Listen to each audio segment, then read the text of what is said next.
আছে, ইমানের কথা আছে, এবং যাতে আল্লাহ রসুলের তরিকায় আমরা চলতে পারি সেই জন্য ওয়াজ মাহফিল। ওয়াজ মাহফিলে আইসা বিতর্ক করা এটা পাপ ছাড়ার কিছু নয়।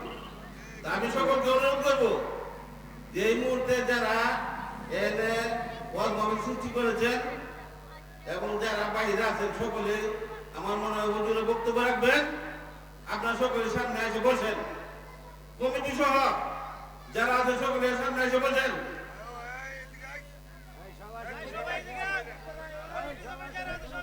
সংগ্রামী উপস্থিতি, আজকে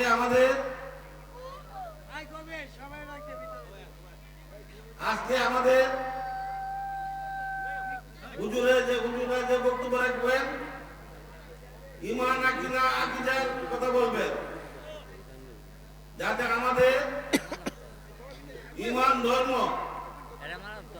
ঠিক রেখে নামাজ রোজা রেখে আমরা যাতে আখিরাতে আমাদের শান্তি হয় সেই জন্যই হুজুর এখানে উপস্থিত হয়েছেন।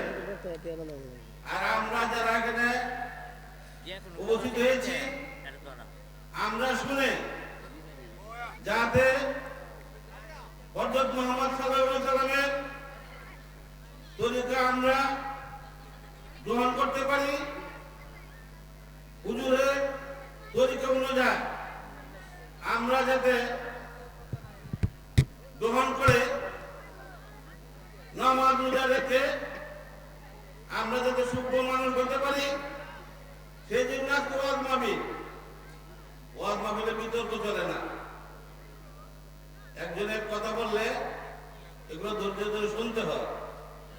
আমি সকলকে অনুরোধ করবো আবারও যারা রাস্তাঘাটে আছেন ওয়াজ মাহফিল হয়েছে আর এখানে আপনারা বাইরে বৈঠক করেন, এখানে হুজুরা যে বক্তব্য রাখবেন এবং রাখতেছেন এগুলো আমরা ধৈর্য ধরে শুনি, শুনিয়া আমরা যাতে আরো ভবিষ্যতে সুন্দরভাবে ওয়াজ মাহফিল আরো বড় করা যায় সেই দিকে দৃষ্টি রেখে আমি আবারও সকলকে অনুরোধ করব কমিটি সহ যারা আছেন আপনারা সকলের সামনে এসে বসেন।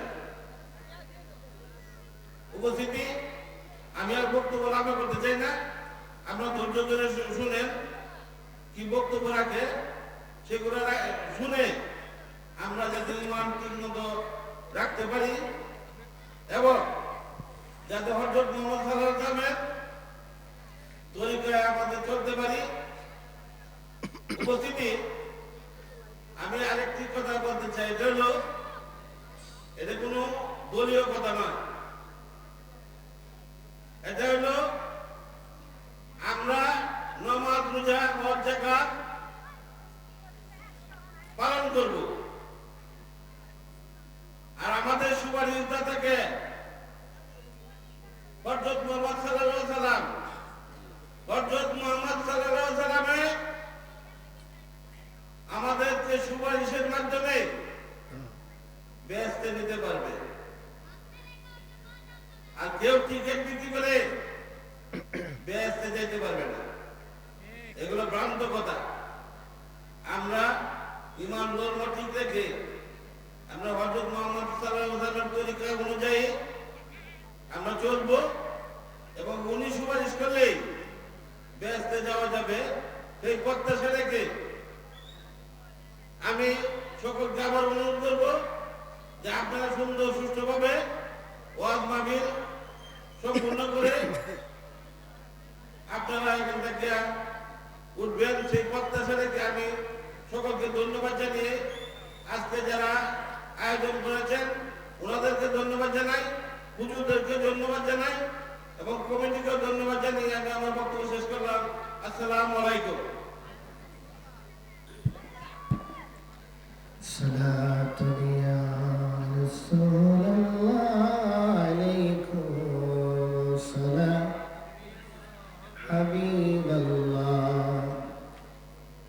বাবাজিরা বন্ধুরা, যেহেতু আমার সময় কম এই জন্য আমি কোনো ভূমিকা টানলাম না, সরাসরি আমি কিছু কথা বলতে চাই।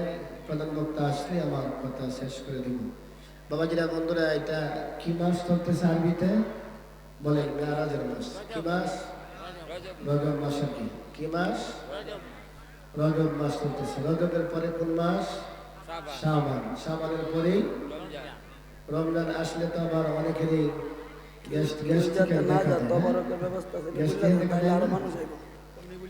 রমজান আসলেই গ্যাস্ট্রিক দেখা দেয় কিনা? হুজুর আমার খুব গ্যাস্ট্রিক, তার মানে রোজা রান্নার ইচ্ছা আর কি, বুঝলেন? রোজা না রাখা